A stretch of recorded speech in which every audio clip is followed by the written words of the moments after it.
बिस्मिल्लाहिर्रहमानिर्रहीम। अस्सलाम वालेकुम।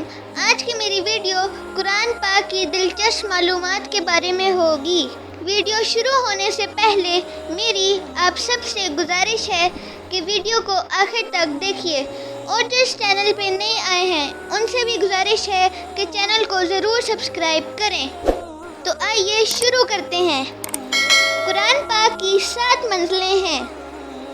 कुरान पाक के 540 रुकू हैं। कुरान पाक में खैरात का हुक्म 150 बार आया है। कुरान पाक में लफ्ज़ मोहम्मद सल्लल्लाहु अलैहि वसल्लम 4 मरतबा आया है। कुरान पाक का दिल सूरह यासीन है। सूरह अर्रहमान को ज़ीनतुल कुरान भी कहते हैं। कुरान पाक में 1,50,684 नुक्ते हैं। कुरान पाक में 3,23,671 हरूफ हैं। कुरान पाक में सबसे ज़्यादा हर्फ अलिफ इस्तेमाल हुआ, जबकि सबसे कम इस्तेमाल होने वाला हर्फ ज़ा है। कुरान पाक में पहला सजदा 9वें पारे में है और कुल सजदों की तादाद 14 है। कुरान पाक में पैगंबरों में से सबसे ज़्यादा ज़िक्र हज़रत मूसा अलैहिस्सलाम का है। सूरह अल-नहल में बिस्मिल्लाह 2 मरतबा है। हज़रत आदम अलैहिस्सलाम का ज़िक्र 25 बार आया है। कुरान पाक की सबसे मुख्तसर सूरह अल-कौसर है। कुरान पाक की सबसे बड़ी सूरह अल-बक़रा है। कुरान पाक के 30 पारे हैं। कुरान पाक की पहली सूरह अल-फातिहा है और कुरान पाक की सबसे आखिरी सूरतुन नास है।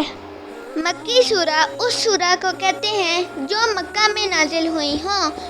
मक्की सूरतों की तादाद 28 है, जबकि मदनी सूरा उन सूरा को कहते हैं जो मदीना में नाजिल हुई हो।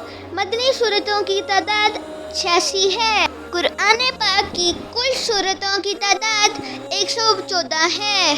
कुरान पाक का एक हर्फ पढ़ने का सवाब 10 नेकियां हैं।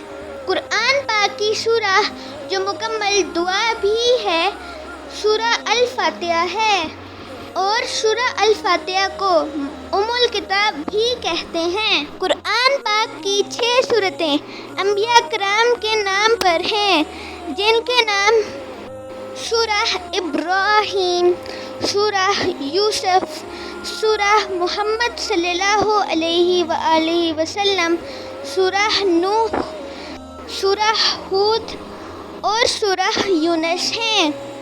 कुरान पाक की सबसे पहले नाजिल होने वाली आयत इक़रा बिस्मि रब्बिकल लज़ी खलक़ है, जिसका तर्जुमा पढ़ो अपने रब के नाम से जिसने पैदा किया। ये थी मेरी आज की वीडियो। उम्मीद है कि आप सबको ये वीडियो पसंद आई होगी। शुक्रिया। अल्लाह हाफ़िज़।